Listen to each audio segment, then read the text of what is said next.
Почитувани, добар ден. Започнуваат вестите на Канал 8. Општина Кочани успеа да ја реализира иницијативата со која 7-вековниот даб кај селото Бели е прогласен за природна реткост во Македонија. Со тоа се очекува во наредниот период да се преземат соодветни мерки за негова конзервација и заштита од натамошно уништување. Позитивна завршница доби иницијативата на општина Кочани за прогласување за природна реткост на дабот Благун во селото Бели, со што тој ќе се спаси од пропаѓање. Со решение на Министерството за животна средина и просторно планирање, 3 нови локалитети од Источна Македонија се прогласени за природна реткост, а меѓу нив е и дабот кај манастирот Свети Илија кај Бели. Со тоа мрежата на заштитени подрачја во Брегалничкиот регион се проширува и развива. Меѓу местното население постои и став дека дабот во Бели е стар близу 7 века. Пред 20 години најдолгата гранка се скрши, а во стеблото се отвори дупка, пошто дел од него почна да се суши. Во 2012 година удар од гром предизвика пожар на дрвото. И покрај тогашните проценки на стручни лица дека белскиот даб нема да го преживее пожарот, тој се уште не е уништен и останува со него да се поврзуваат случки и да ја чува историјата на селото. Покрај дабот Благун за природни реткости од Брегалничкиот регион се прогласени и црната дудинка во селото Лесново и карактеристичниот геолошки профил во селото Звегор. Дабот од Бели, како и дудинката од Лесново се најстари примероци од овие дрвенести видови кај нас и меѓу најстарите дрвја во државата. Профилот во Звегор пак е едно од најзначајните палеонтолошки наоѓалишта за пикермиската фауна во Европа. Подготовките на потребната документација и истражувањата за почнување на процесот за прогласување на природни реткости беа поддржани од програмата за зачувување на природата во Македонија. Заштитата на дабот кај Бели понатаму ќе се спроведува од страна на општина Кочани со заштитно-конзерваторски мерки, научни истражувања, континуиран мониторинг за здравствената состојба, како и едукација на локалното население за потреба од заштита и зачувување на природната реткост. Според најавите од општина Кочани, постои можност за ваквите активности подршка да се добие и од програмата за заштита на природата и од Швајцарската агенција за развој и соработка. Невладините организации еднакви за сите од Кочани и КХАМ од Делчево почнаа проект за ублажување на проблемот со сиромаштијата и обезбедување храна за социјално загрозените граѓани во источниот регион. Ќе бидат опфатени 6 општини, а целта е да се намали фрлањето употреблива храна и да се промовира концептот за функционирање на така наречена банка за храна. Под мотото Коалиција против гладот, невладините организации еднакви за сите од Кочани и КХАМ од Делчево го почнаа партнерскиот проект вклучување на социјално исклучените од Источна Македонија, чија главна цел е градење капацитети за ублажување на проблемот со сиромаштијата и обезбедување храна за граѓаните во социјален ризик. Во проектот, што символично почна на 17 октомври, светскиот ден на сиромаштијата, опфатени се граѓани од општините Кочани, Чешиново, Облешево, Зрновци, Виница, Делчево и Берово. Една од приоритетните задачи е да се промовира банкарството на храна, што како идеја се уште не е развиена во источниот регион.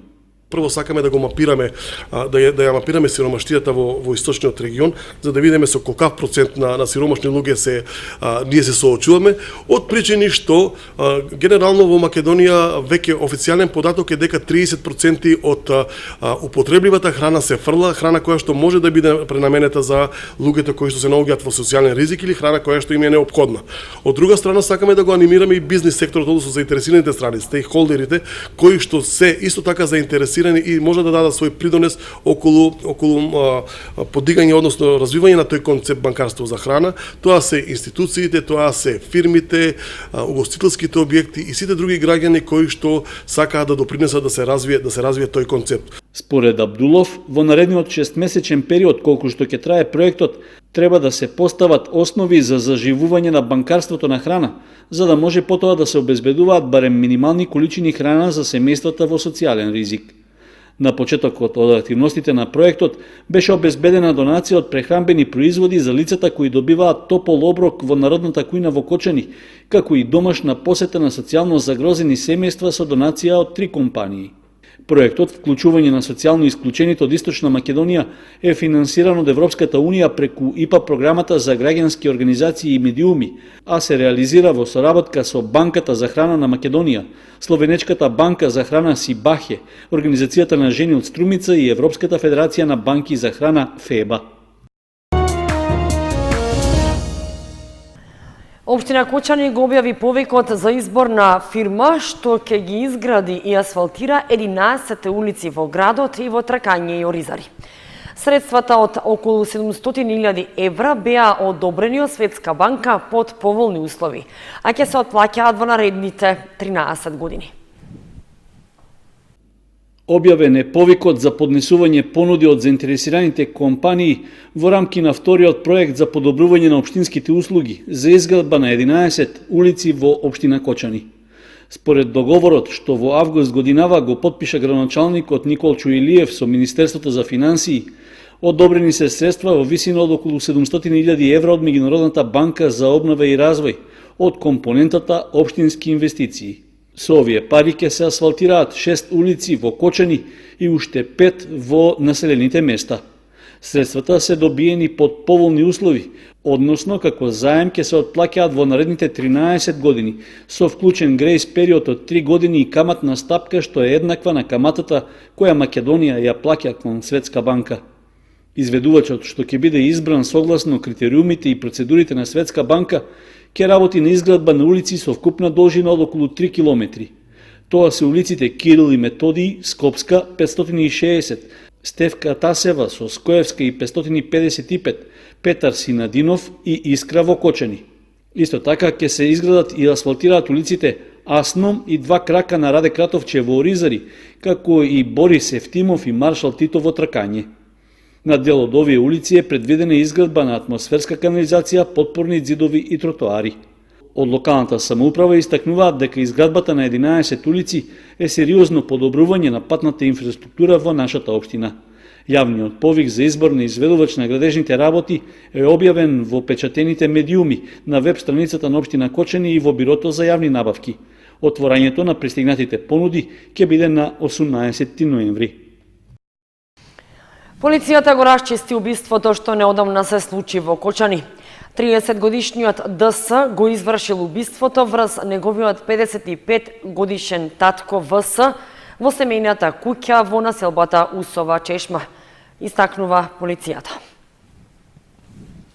Полицијата го расчисти убиството што се случи на крајот на септември во Кочани. Истрагата покажала дека синот со нож го пробол татка си во градите, пошто тој починал. Настанот се случи на 30 септември околу 5 часот во куќа на улицата Климент Охридски во Кочани. Според информациите на МВР, 30-годишниот ДС со нож му нанел убодни рани во градите на таткото ВС, 55 години, кој најбрзо починал од повредите. Претходно ДС пријавил дека татко му физички ја нападнал неговата мајка, 46 годишната НС. Оделението за криминалистичка полиција на СВР Штип и надворешната канцеларија за криминалистички работи Кочани во содејство со секторот за општ и населен криминал, единица за крвни и сексуални деликти при МВР, до надлежното обвинителство поднесе кривична пријава против ДС од Кочани поради постоење основи на сомнение за сторено кривично дело убиство, рече на пресконференција портпаролката на СВР Штип Гордана Панајотова. ДС е приведен во полициска станица, а од судија на претходна постапка му е одредена мерка притвор во трајање од 30 дена. Против него е поднесена кривична пријава за убиство. Градоначалникот на Виница Ивица Димитров на испит пред основците. Учениците од основното училиште Славчо Стојменски ја посетија општината и поставуваа прашања на градоначалникот на кој тој одговараше. Активноста се спроведува во соработка со првата детска амбасада Меѓаши. Учениците од основното училиште Славчо Стојменски од Виница за кратко ја заменија законодавната власт во општината. Наместо на советнички прашања, градоначалникот Ивица Димитров одговараше на прашања од учениците. Нивните прашања претходно иницирани од работните групи во училиштата начна неколку актуелни проблеми во општината: кучињата скитници, изградба на велосипедски патеки, отворање на кино, проблемот со водоснабдувањето во село Лески, барање од општината да се помогне на ученик од социјално ранливите категории. Сите нивни прашања влегоа во училишниот записник, а одговорите од градоначалникот ги евидентираа и како видеоматеријал. Сите прашања се актуелни и некои се решаваат тековно, некои се веќе на листата на приоритети, кои се во процедура на решавање. Меѓутоа, постапките не се едноставни, со обезбедување технички документации, обезбедување средства, но важно е дека се работи на реализација на истите и во најкраток може рок, како општина ќе излеземе в пресред на барањата не само на децата, туку и на сите жители во општината, рече градоначалникот Ивица Димитров. Учениците најавија дека будно ќе следат работата на општината и исполнувањето на нивните барања. Инаку, оваа средба ученици градоначалник е во рамките на проектните активности кои Основното училиште Славчо Стојменски ги спроведува во соработка со првата детска амбасада Меѓаши.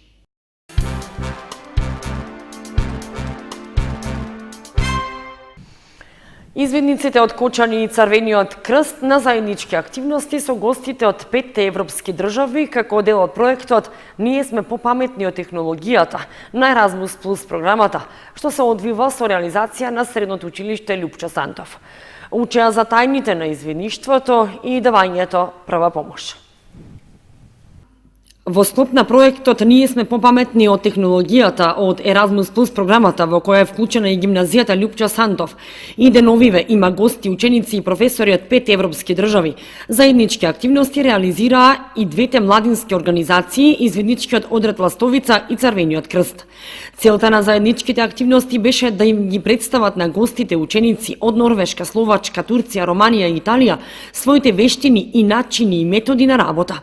Во градскиот парк двете младински организации им покажуваа на гостите дел од својата работа. Ги воведуваа во тајните на извидништвото. Им објаснија дека во Кочани извидништвото почнало во 60-тите години, па прекинало за во 2016 година повторно да се обнови и развие со цел децата од Кочани да се приклучат на 2500 извидници од целата држава, односно 50 милиони извидници во светот. Им кажаа дека мисијата на Сојузот на извидници на Македонија е да придонесе во образованието на младите луѓе низ систем на вредности засновани врз извидничкиот завет и закони, да помогне во изградбата на подобар свет, каде што луѓето се самоисполнети како индивидуи и имаат конструктивна улога во општеството. Волонтерите и активистите на Црвениот крст пак им ги објаснија нивните активности, крводарителските акции што ги организираат секој последен четврток од месецот, за значењето да се научи да се пружа прва помош и со тоа да се спаси живот, за ПХВ проектите и слично.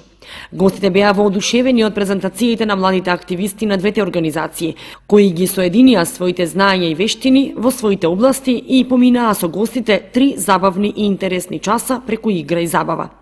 В четврток, предпоследниот ден пред да заминат гостите заедно со извидниците и учениците од гимназијата, се во посета на Скопје со цел разгледување на знаменитостите на главниот град. Гостите кои пристигнаа во понеделникот заминуваат в петок 18 октомври. Започна традиционалниот кочански панаѓур. Некои од реквизитите и нишалките кои годинава им се на располагање на граѓаните се различни од оние кои што беа досега, што значи годинава панаѓурот нуди интересни содржини. Најатрактивна и интересна годинава за децата и младите е лудата железница.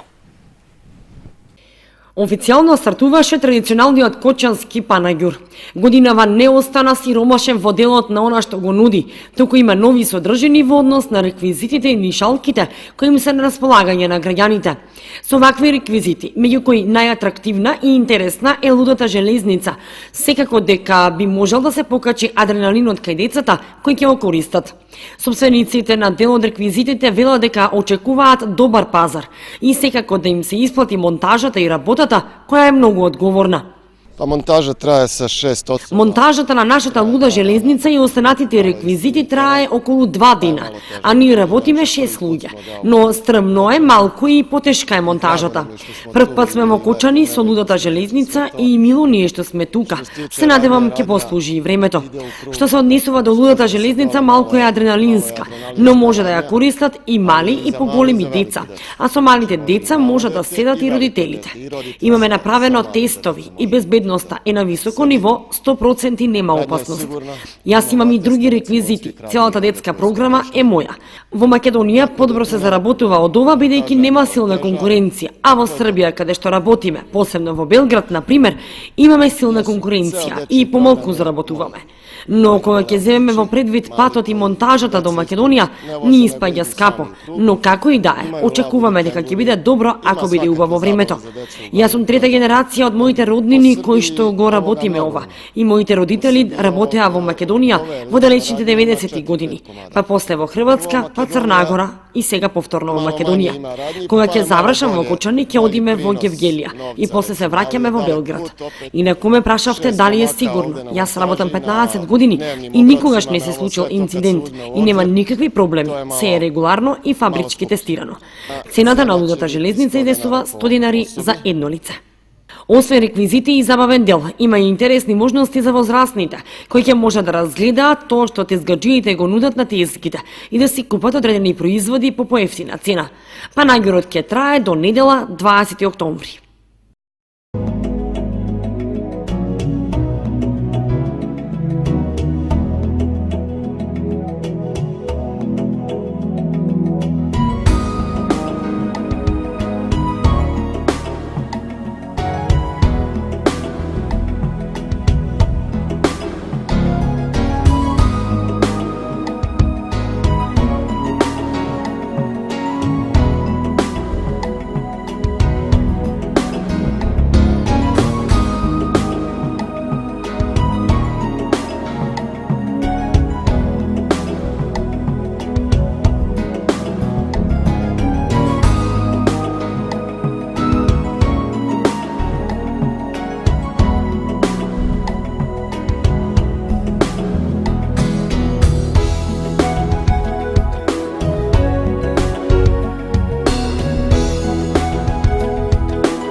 Почитувани, современската прогноза ги завршуваме и овие вести на Канал 8. Останете и понатаму со нашата програма. Довидување.